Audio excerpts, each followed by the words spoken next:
Welcome to the Landy Peek podcast. I'm your host and friend, Landy Peek, and I am thrilled to have you join me. In each episode, we will explore what makes life truly fulfilling: happiness, deep connections, and self-discovery. Together, we'll uncover that happiness is not a destination, but a way of living. Now, let's dive into today's episode.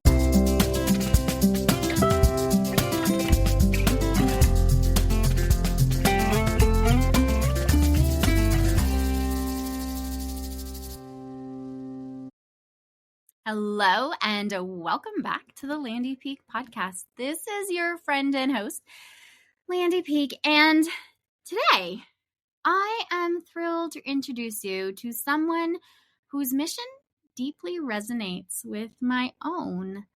Kirsteen Williamson-Guinn is a passionate advocate for women in leadership. She believes wholeheartedly that if more women were in senior positions, the world would be a better place, a more balanced place. And honestly, I couldn't agree more. In this episode, we talk about what it really takes for women to step into their power, not just in theory, but what it looks like to step in our own lives with decision making and in systems that were never designed for us. Kirsteen brings both fire and clarity to this conversation. Whether you're already in a leadership role or just starting to wonder if it's time to rise, you'll feel seen, supported, and reminded that your voice truly matters. This conversation was exactly what I needed to have and to hear the day that we recorded it. And it is still true today as I'm releasing it, how important this conversation is to not only me, but I think to all women who want to rise in a leadership role in a way that feels true and honored to yourself. I am so excited for today's guest. Welcome, Kirsteen Williamson-Guinn, to the Landy Peek podcast. Can you please share a little bit about yourself so our audience can get to know you? Of course. Thank you for having me, Landy. I'm excited to be here. So yes, I'm Kirsteen. I live in Bedfordshire, which is about an hour north of London in England. I have been running my own business for the last nearly 6 years. So I was a director in banking, and now I help women build unshakable confidence so they could speak up, step up, and stand out in their career. I'm very passionate about helping women step up because I truly believe that if there were more women in senior positions, the world would be a better place. So I am doing my bit to help that. Oh, I love that. And I so agree. Mm. So I want to dive into what you talked about in gaining that inner confidence, empowering women with themselves. Mm-hmm. Who is that typical person that you're working with? Who is that? So our listeners can kind of start identifying, oh, that's me. How do they show up? That person that wants to be in a higher position, that person that wants to have a better relationship with themselves, more inner confidence. What do they look like? I mean, I built my program based around my own experience. That's where I got started. And where I was at was both my parents were very ill. My dad was terminal, my mum had dementia, and I was watching them both fade away in very different ways. And I started to fade. So I was probably at the peak of my career. Everything looked brilliant on the outside, but on the inside, nothing felt good. Yes. It might have looked good from the outside, but on the inside, I felt like everything was falling apart, and I started to lose myself, felt like I was losing my confidence, and needed to reset who I was, where I was, what was going on, because my whole career since I left school at 16, I'd been a position in a company. Rather than an individual. I'd always kept a bit of me back. And so I did a lot of work on myself and started to work as well. I took the path to leave my corporate role, which took a bit of time, and then set my business up. So in answer to your question, the women who come to me are a bit like me. So something doesn't feel right. It might all look good, but it doesn't feel right. Or they're women that are very ambitious and stepping up in their career, but they feel like it's a big struggle, and doubt, imposter feelings, um, just feeling like they're on their own and it's so important they get it right. They're perfectionists. Mhm. Or also women that feel loss. And Yeah. it can be it could be a loss of a job, it can be a loss of identity, it can be a loss of someone, which has meant that their whole life has had to change. Mhm. And so basically what I do is I help them reconnect with themselves, Uh-huh. because I was so disconnected from myself. It was something else. Help them reconnect with themselves and start to paint a different picture for their lives. And my priority with everyone I work with is to help them figure out how to feel good first and foremost. Yeah. Because when you feel good, good things happen. Things Yes. feel easier. So 100%. that's it.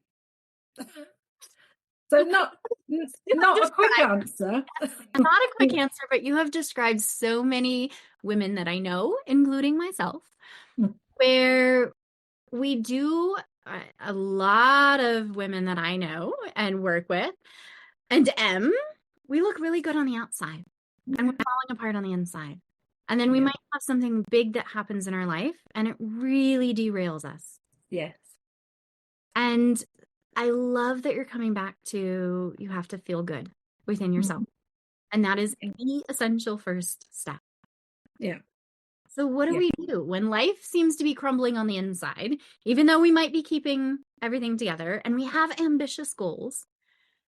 How do we start that first step of feeling good? The very first thing that I always teach my clients to do is to check in with themselves. Ah, So that is about getting out of our head, because we spend a very long time in our head, overthinking, second guessing, all of those things. yes. Getting out of our head and getting into our body and actually asking ourselves what we're feeling so that we can name what we're feeling, and then asking ourselves what we need. Because my experience personally and with clients who come to me is we don't ever ask ourselves what we're feeling. Mm-mm. We ask everybody else. Yes. We don't ever ask ourselves what we need. Oh, We- no. We're not used to resourcing for ourselves. We're used to resourcing for our family, our boss, our team, rarely ourselves. Right. And so the first thing is being able to say, okay, this is what I'm feeling. I feel a bit sad, or I feel very stressed. Huh? And being able to say that's what I feel. And then when we think about what we need, it's rarely food, alcohol. They're the things that we reach to. I certainly did. Yes. It's more about nourishment. So, what's really going to nourish us and not just give us something for 5 minutes that we then have shame and guilt and all the other things. So, being able to tune in to what we're actually feeling and what's going to help us feel better, that's where our power is. But I always say the relationship that we have with ourselves is the most important, because if you want to change any outcome, work on that. Mhm. But it's also the least invested in relationship, because we don't even ask ourselves how we are. You are so right. And it's uncomfortable. And in doing some of the things that you talk about with your check-in for myself, what am I feeling? Can I identify that? What do I need? And then I get an answer that I don't like go take Yeah, a I'm like, no, I don't have time to take a nap. No way. And then I'm turning off my own needs. I'm pushing harder and further, and I'm stepping farther away from yeah, what I actually do need to do to get myself in a space, in a place where I can really step into that authentic self and excel in that authentic self. Yeah. Yeah. But so many people, me included, I was terrified of knowing what I really felt for Yes. a long time. Yeah. I was equally terrified of stopping Stop. because Hugely scary. Yes. if I stop, I'll fall over, I won't get back up, Uh-huh. and that's terrifying. So what did I do? I just kept going. Hmm. And then it got to a point where, no, that's not gonna continue. Right. So, and for me, because I'd been training as a health coach on the side of my career for Okay. I knew I wanted to leave and do something. If I hadn't have done that work, I don't know what would have happened. It's because of my health coach training that I was able to get myself through, what was going on with my parents and be upstanding by the end of all of that. Because otherwise, I don't know. Yeah. So what was the key around your health coach that really helped you survive? Well, when I took a good long look at myself, Huh? I was working very long hours. I was commuting every day. The only thing that was taking up my time and attention was work. Mm-hmm. Um, and my food and drink and those type, it was all terrible. And so the first thing that you learn to do as a health coach is slow down, because stress comes from going too fast. Ah, And it's the slowing down that allows you to actually take a good look and start to make, and the thing that I always get my clients to do is to make very small changes to start with. Because when I looked at what was going on in my life and how I was looking after myself, I mm, could have given myself a huge list and given up within 3 weeks. yes. But instead, the first thing I did was just really slow down and become very conscious of choices that I was making. And That when is you do powerful. that, then you make better choices. Yes. As somebody that has absolutely crashed and burned because I've pushed too hard, too long, too far, that slowing down is essential. And it's also Yeah. so hard and so Oh, scary. Even when I am like to the point of I am burned out, can't go farther, I am still resisting that slowdown. And it was the key to yeah. shifting everything in my life. But Yeah. I fought it tooth and nail. Yeah. No. And I see that so much with my clients. There's this fear that if you slow down, you become less productive. But Oh, yes. actually, the opposite is true. You put more attention on the important things and you produce a different quality of outcomes because there's more attention.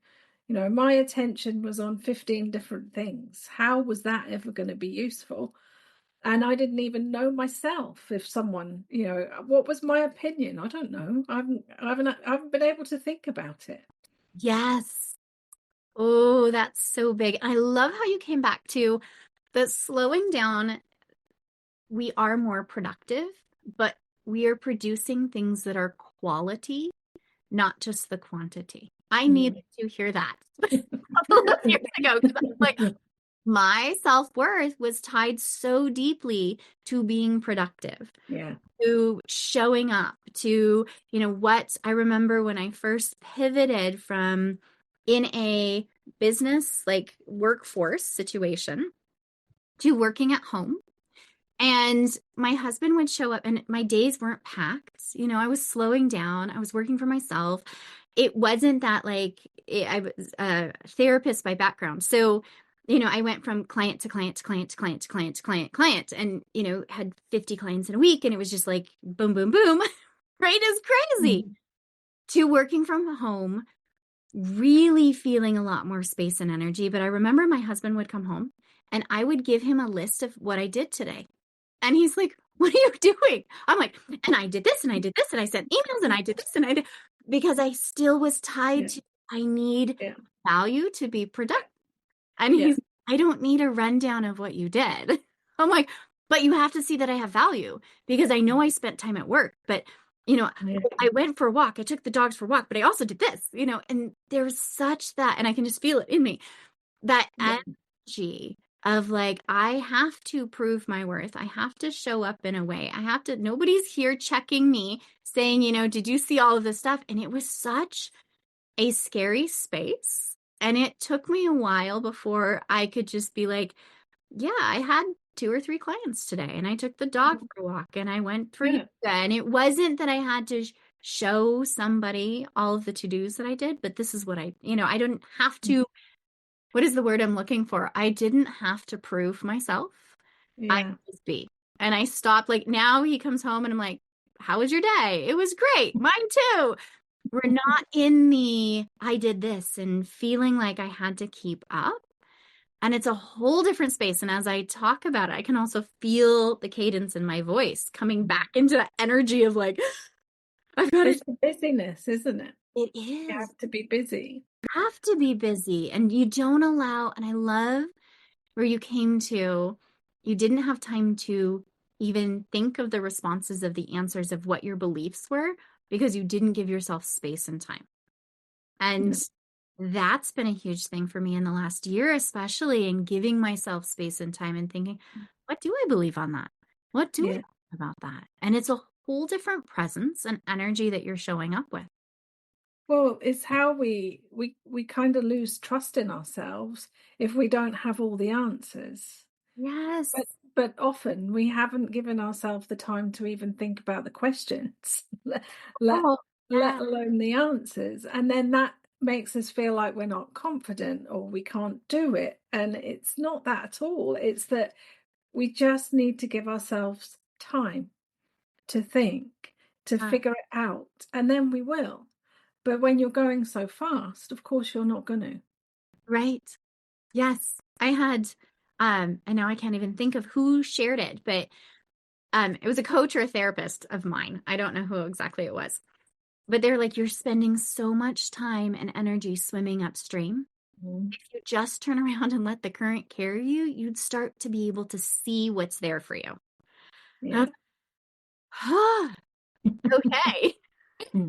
You turn around and you're like, oh, I can't do this. What do you do? How do you support yourself and people that you're working with in this energy of being able to turn around, to slow down, to really be able to think about the question and the answer, and not just be in this do. How do you come back to that empowered relationship with yourself when self feels so uncomfortable? Yeah, I mean, there's a lot there. So one of the things that I do is help my clients see the patterns that they're in. And, we've all got patterns. We know this. Some of them we're aware of, some of them we don't actually see. They just are natural responses. And until we start to look at them, we can't see the impact of them. So when we start to examine behavior and responses and some of the stories that we're telling ourselves, which is why we're having to go so fast or do so much or prove ourselves all of the time, we start to disrupt that pattern slightly and start to co-create different outcomes. So it's all really about paying attention, which when you're busy, you're paying attention to everything and everyone else rather than you. What you pay attention to in yourself is where it goes wrong. And then you beat yourself up because you weren't good enough, you didn't do it right. But actually, it's what happened before then that we need to pay attention to and start to disrupt and change. I love the idea of that disruption in the patterns. And you're right, we're not slowing down enough to even see the patterns. And I think, especially for me, I've needed other people to help me see the patterns because I was so had my blinders on, so stuck in my patterns that I couldn't see them. So And it can be so frustrating, so yes, frustrating. But then when you get your client to tell you what, I often get my clients to imagine they're watching themselves in a film and uh-huh, they're telling me what they see themselves doing. yes, They often go to what they feel, but what's important is what they actually see themselves doing, because then when they see it, they realize what that's doing for them. uh-huh. And it's often the opposite of what they actually want. And then, of course, it becomes something that we don't try and change it straight away. We just watch it and we watch what happens as a result of it, and then we start to change it. That is beautiful. I love that visual of just being able to step back and see yourself in the movie. Because just as you said that, like in my own head, I'm like, okay, I can see what I am doing. Yeah. Because yes, we're taught to tap into our feelings. And Yeah. we've done a lot of therapy. We're really good at tapping into those feelings. Yeah. But that second step of seeing what you're doing, because that identifies the patterns. And you're Yeah. right, we're doing the things that aren't getting us where we want to go. Is when people see themselves physically step back or withdraw from a conversation Mhm. because they're telling themselves they don't know. Yes. And so they just close down. Uh-huh. When they actually see that, then that's a real, light bulb moment, shall we say, because then they know when that's going to happen again. That there's so many patterns that we have that reinforce these stories about I have why would anyone listen to me? Well, if you don't put yourself forward, they don't have much chance, do they? Right. So it's, or nobody will support me. I have to do everything myself. Well, how are you asking for support? Well, you're not. You're just doing it all yourself. So, of course, nobody, people, and I find us women in particular, we will take more and more on because we care, we want to prove ourselves, we want to do as much as we can, Yes. but then we don't have anything left for ourselves. 100%. So, Yes, just as you're sharing that, like I was thinking about pattern in myself where especially a couple years ago, it was I need my husband to help. Why won't you help?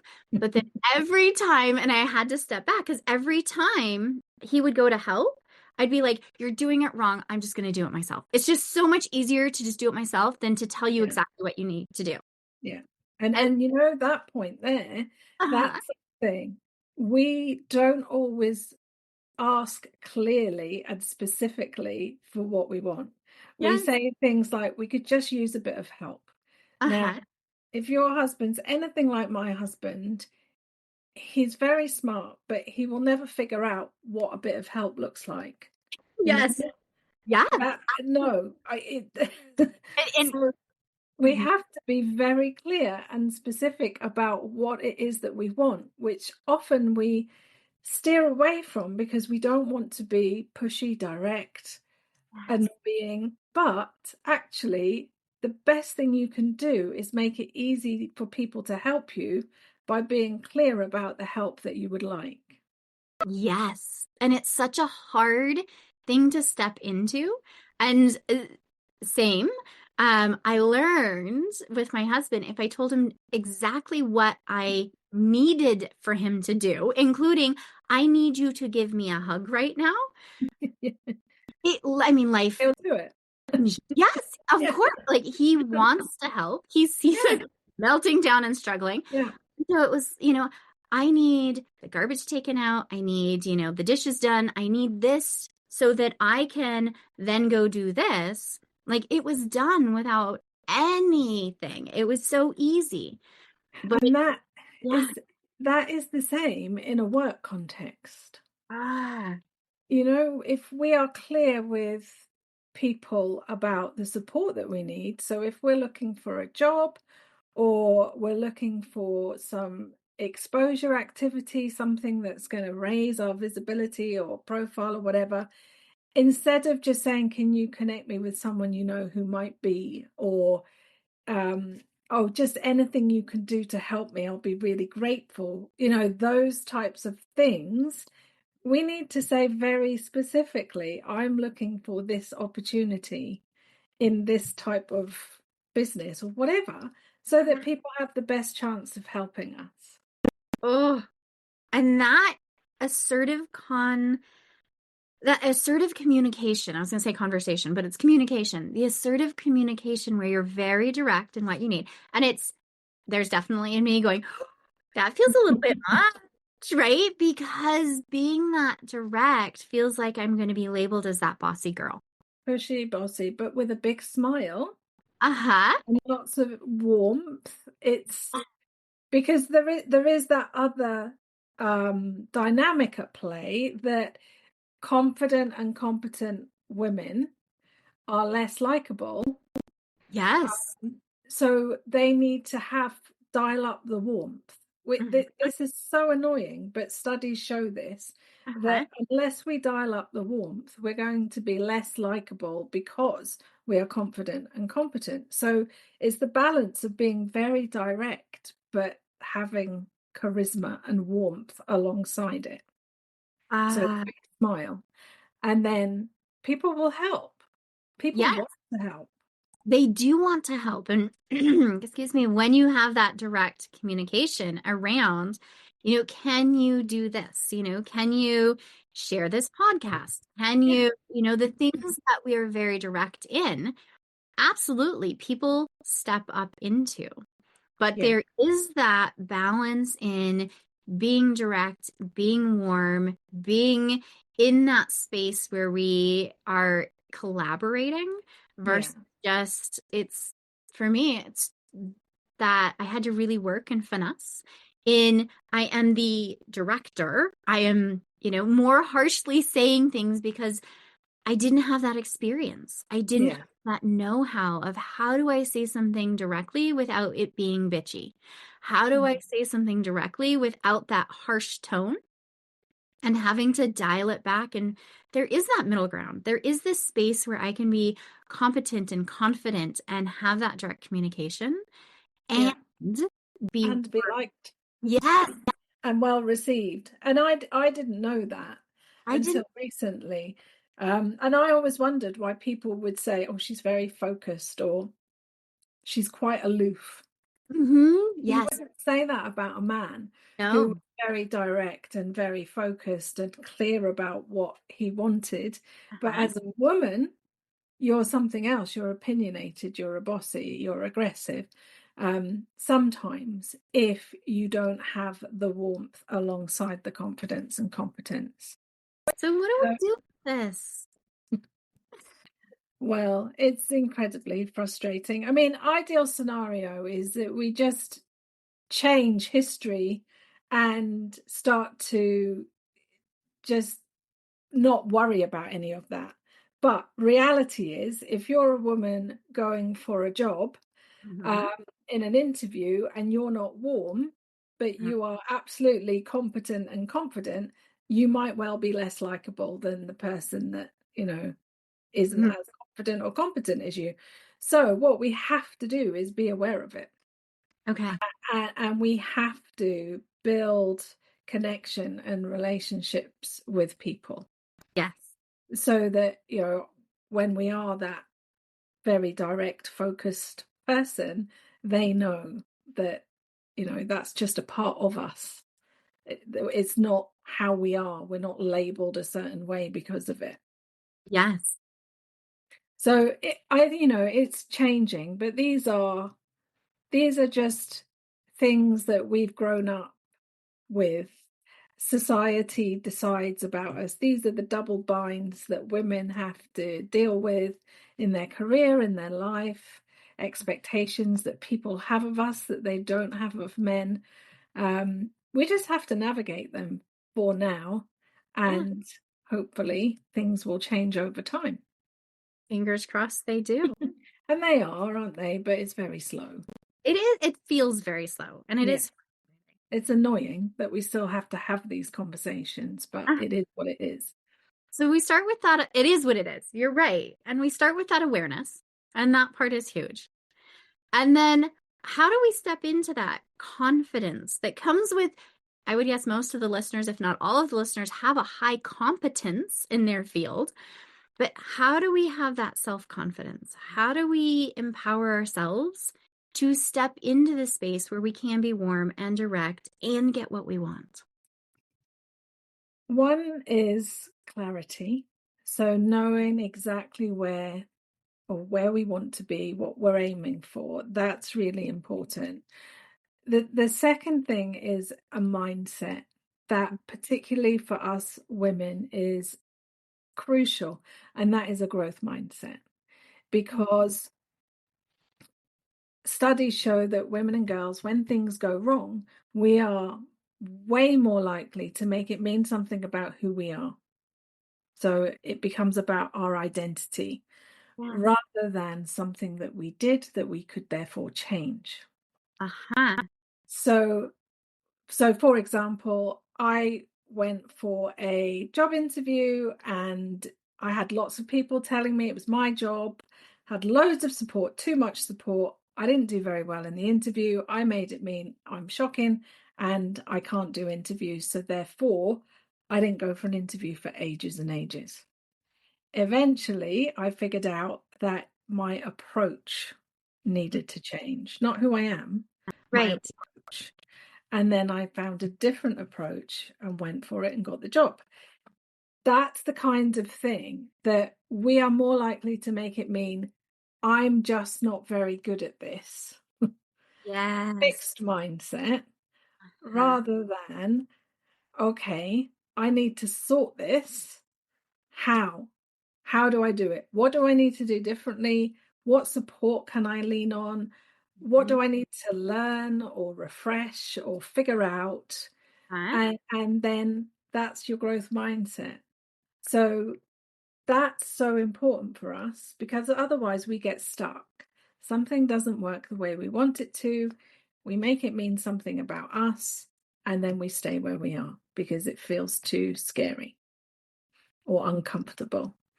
Right. So growth mindset is an important part of what we do. And then it's about those little wins all the time, paying attention to the little wins, because every time we win, that's a confidence boost. Confidence is also built when things go wrong. So Ooh. when you're in a growth mindset, you can learn from what went wrong, Right. and you can use it as a catalyst to get where you want to go. Fixed mindset, it went wrong, that's where we are. The Right. end. Yeah. So confidence is built on both successes and failures. And when you look back over your life, like I do mine, when I think about all the things that have gone wrong in my life, my career, Uh-huh. I've actually become stronger because I've found my way through them. Right. And that that's a huge deal to remember, that you can figure it out because you've figured it out so many times before. That's what confidence is, knowing that you can get things back on track when it goes wrong, because it will go wrong. I mean, That's- we both run businesses. We know it will go wrong. we know that things don't happen the way we think they will or Right. want them to, but that doesn't mean something about us. That just means we need a different approach Yes. sometimes. I love that reframe around confidence is just knowing that we can, when something goes wrong, get back on track. Yeah, Because we think of confidence, or I think of confidence as being this like bigger energy out there, and I show up in a big way. But you're right. It comes back to that, okay, that didn't go the way I expected. And let's figure out what I can do differently so that I can get back on track. it's trust. I mean, that's what confidence is, isn't it? Can Yeah. I trust myself to Mhm. figure this out? Even if it goes wrong, Can I trust myself? I'll get where I want to get to. Yes, I can. Will it be messy? Possibly. Possibly, probably. Highly likely. Hey Right. ho, I can deal with it. That's confidence. And Ah, the other part of confidence, which is really important, is knowing what you're good at and working on not all of these things, but working on the thing that's going to make a big difference to your result. So, people talk about strengths and weaknesses. We don't need to worry about all of our weaknesses because we've all got plenty of them. yeah. What we need to do is focus on, if I was better at this, what difference would that make in my business or Ooh, my career or my life or my health or whatever? right. And hone in on that and lean in to your strengths. Be Yeah. able to be very confident about what you're good at. Mhm. Often I find that we struggle to talk about what we're good at and our impact because, again, we haven't given ourselves time or space to think about it. Right. Yeah. It just comes back to the word that you started with, in clarity. And, one of the biggest things that I have learned to do is, when I'm going into a conversation, what do I want out of this conversation? Yes, Putting something out into the world, when I'm doing whatever it is, I'm coming, and I hadn't just labeled it as clarity. I had just come to the question of, what do I want out of this? So I'm going in, and you're right, it's clarity, but I'm going in with that outcome in mind. And that helps reframe everything, especially in communication when we're talking with people. yeah, If we have, this is what I want out of out of this conversation, yep, then I can direct it, and my language is clearer because I am knowing where I want to go, versus yeah, showing up and saying, yeah, I want something, but I'm not quite sure where. And then we weave throughout, and we've lost people in the yeah, conversation. And I walk away feeling like, well, that didn't get me anything because I didn't know where I wanted to go. exactly. And if you want to take that up a notch, Uh-huh. go in knowing your contribution as well. Oh, that's big. Because that's how you create these strong strategic relationships, because you go in with great clarity about what you're bringing and what you want from the conversation. Everybody's busy. Nobody wants to be dealing with wishy-washy people who are just here for a chat and don't know, sometimes that's good, but Mhm. other times that clarity is so important. This is what I really would like to gain from this conversation, and this is what I'm bringing. That, that levels up the conversation. Really does. And that's not, at least in my experience, kind of that feminine approach in, Mhm. this is my contribution. This is what I have to bring. And we're bringing a lot, but claiming it and owning it feels very, very big. Well, yeah, because exactly what you've said, we're claiming and owning. We're actually acknowledging what we bring Yeah. rather than just giving it all away Mm, and then it being unnoticed or we don't feel seen. Um, it's being acknowledged. That's right. Yes. And it's that self-acknowledgement. And it Mhm. comes back to that empowered relationship with self. Yep, And that is something I think a lot of people are not seeing because we're so busy doing.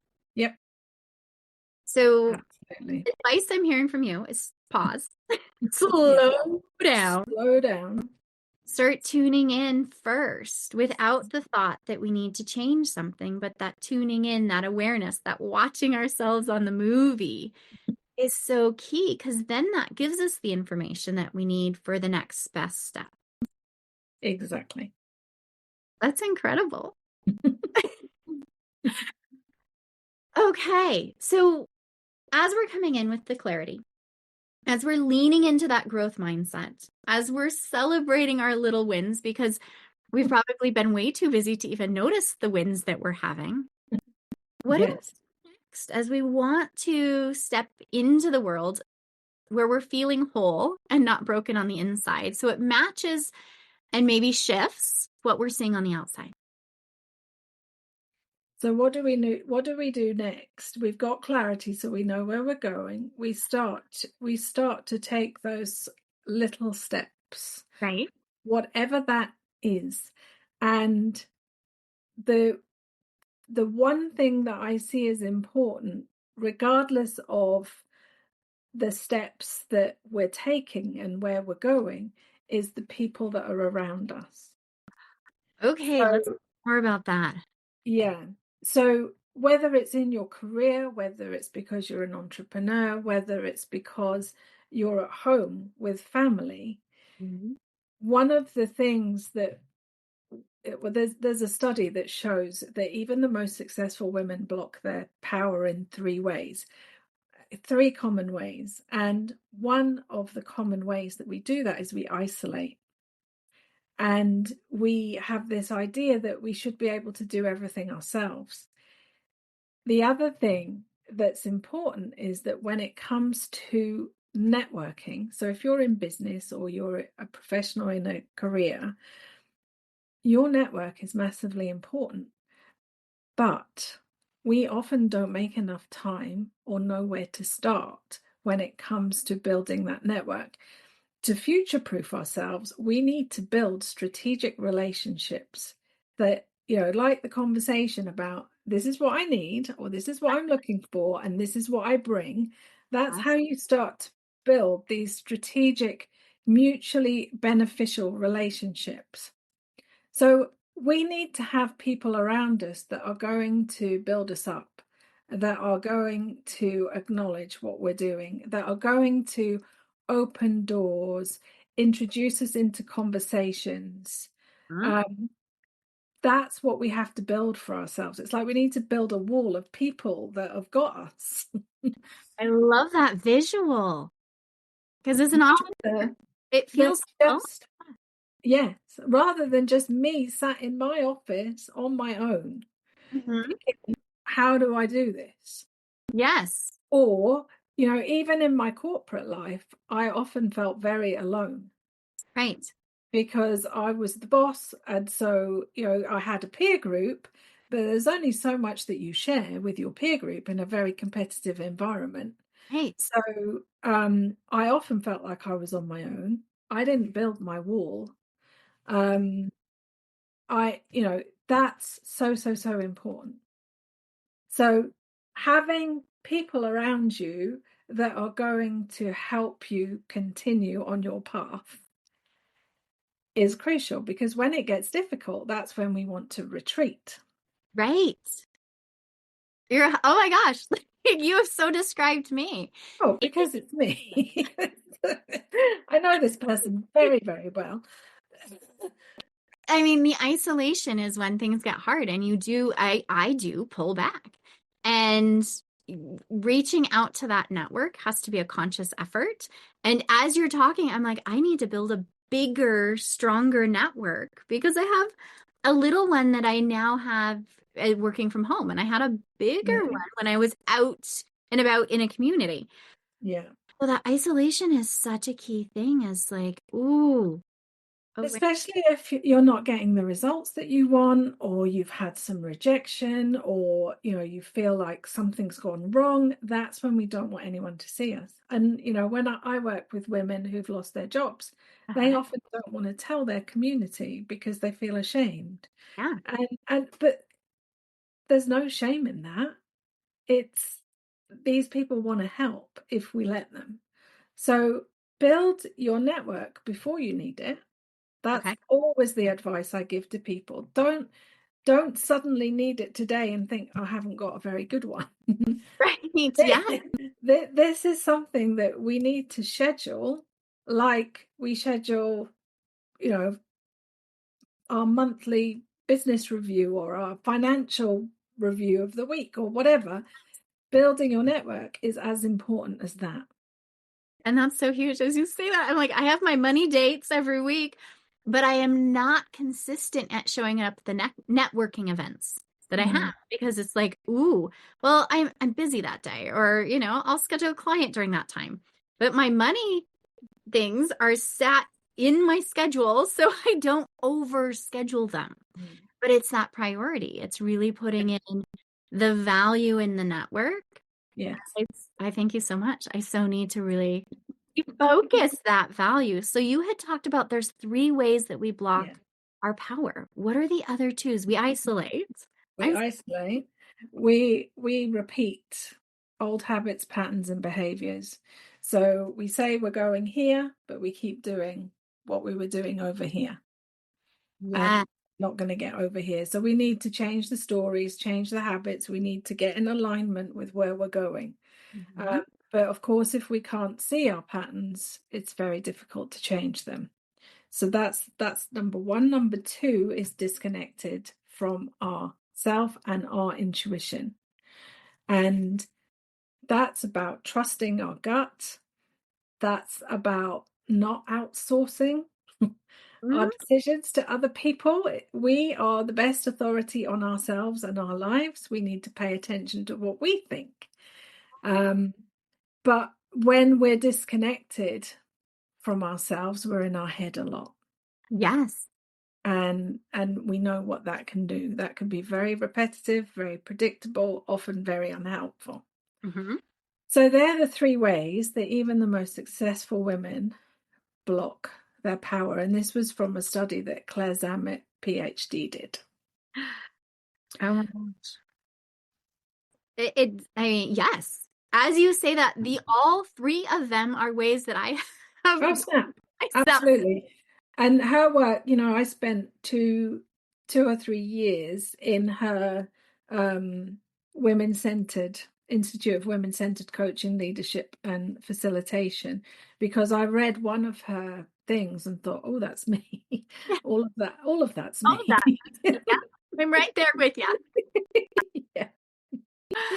And it's so I love this conversation because it is so relevant, and both you and I have shared our lives, and I'm guessing the lives of the listeners, because we all do fall into that, where we isolate, where we do repeat patterns. And as you say that, I literally had a coaching call with my coach this morning, and she's like, "You're doing it again."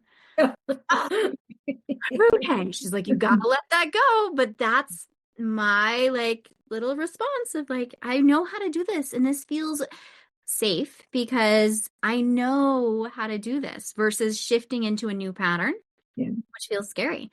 And then the disconnecting from self and intuition. I can't tell you how many times that, especially early on in my career, that I would hire somebody to write copy for me because they would know my clients better. Not that I am giving them the information and can you please make the wording better, but can you please tell me what my clients need to hear and what they want to hear? And I'm like, they don't have any clue because they're not working with my clients. I know my clients, but I wasn't trusting my own knowledge, my own intuition, my own voice. And so I would look for that next best coach that's going to tell me what to do. And it didn't work because they don't know what I need to do. They're not inside me. They're not tapping into my intuition, into myself. But I was sure spending a lot of time and energy and money trying to have somebody else fix me from the outside. Don't need it. Don't need it. None of us need it. No. It's that guidance. We trust other people more than we trust ourselves. Now that's a powerful statement, and it is so true. We trust other people more than we trust ourselves. Mm-hmm. Wow. Oh, this is incredible, and you are so amazing. Thank you so much for this conversation. I just needed this today. You're saying the exact thing that I needed to hear today. So appreciate it. I know, since I have resonated so deeply with your words, that other people are also resonating so deeply. So I would love you to share a little bit about your confidence quiz and how people can connect with it and how people can connect with you. Okay. So I am on LinkedIn. Yes. My name, and there's not many people with my ridiculous name, so I'm easy to be found. So I'd love to connect with people there. My confidence quiz is actually a very it's my spirit method, which is my coaching program, and also my book, shameless plug. Oh my, unshakable confidence. You're yes. different. So if you're thinking I could do with a bit more confidence, the quiz is 90 seconds, and what you will receive from the quiz is some insights and tips on how you can start to top up certain parts of you, whether it's your beliefs, whether it's your self-concept, whether it's your ability to relax and put yourself into a calm state. They're all parts of my spirit method, which is, connecting back to your spirit so you are unshakable. Mm-hmm. So take 90 seconds, do the quiz, and you will get some useful hints and tips. That is incredible. And I will have the link in the show notes for LinkedIn, for your quiz, and for your book, because that is so incredible. And I love this shameless plug, because we do need to be able to step into ourselves in that confidence and say, this is what I'm doing, and this is what I have, and this is an incredible resource. And I am so glad that you plugged it, because it can help a lot of people. And I am so grateful for this conversation. Oh, thank Are you. there any last parting words that you'd like to share? I think breathe. Everybody just breathe. Because we need to breathe, but we're doing it and not really giving ourselves what we need. Just breathe. Everything feels better when we breathe and we're calm. We can do it. We can figure it out. Whatever life's thrown at us already, we're still here. Keep breathing. Just breathe. Such wise words. Thank you so much. My pleasure. Thank you for having me. I've loved this conversation. Thank you so much for joining us. I hope you're walking away from this conversation with Kirsteen feeling just as inspired and fired up as I am. What I loved most about our conversation is that it's not about pushing women to be more. It's about clearing space for us to rise as we already are. Because when more women step into leadership with clarity, compassion, and confidence, we don't just change boardrooms, we change the world. So if something stirred in you today, let it keep stirring, let it lead you, and trust that your presence, your perspective, and your leadership are needed now more than ever. I want to thank you for being here with us. I want to thank you for taking time to do something that's good for you today, to build you up, to help support you as you rise into the woman that you are meant to be. And if today's conversation stirred something in you, a knowing that you're meant to lead in a way that feels more honest, more embodied, and more you, I'd love to invite you to explore Magnetic Her. It's my 12-month nervous system-led experience for high-capacity women who are done performing and ready to feel like themselves again, calm in their bodies, clear in their minds, and rooted in their power. No pressure, just a space where your real self is safe to rise. You can learn more at the link in the show notes. And if it speaks to you, I'd be honored to walk beside you. Please check out Kirsteen's amazing resources. And as always, I want to tell you how important you are to me, how smart and creative and fun and energetic and worthy and deserving that you are. You are changing the world by being in it. Your presence, your energy, your love. Not what you're doing, but by being who you are. And I want to thank you for being in my life. I love you and I like you. And I wish you all the happiness that today can bring. Okay, before you go, just a little bit of legal. This podcast is designed for educational purposes only. It is not to replace any expert advice from your doctors, therapists, coaches, or any other professional that you would work with. It's just a chat with a friend, me, where we get curious about ideas, thoughts, and things that are going on in our lives. And as we're talking about friends, if you know someone who would benefit from the conversation today, please share. Because I think the more that we open up these conversations, the more benefit we all get. So until next time, give yourself a big hug from me and stay curious, because that's the fun in this world.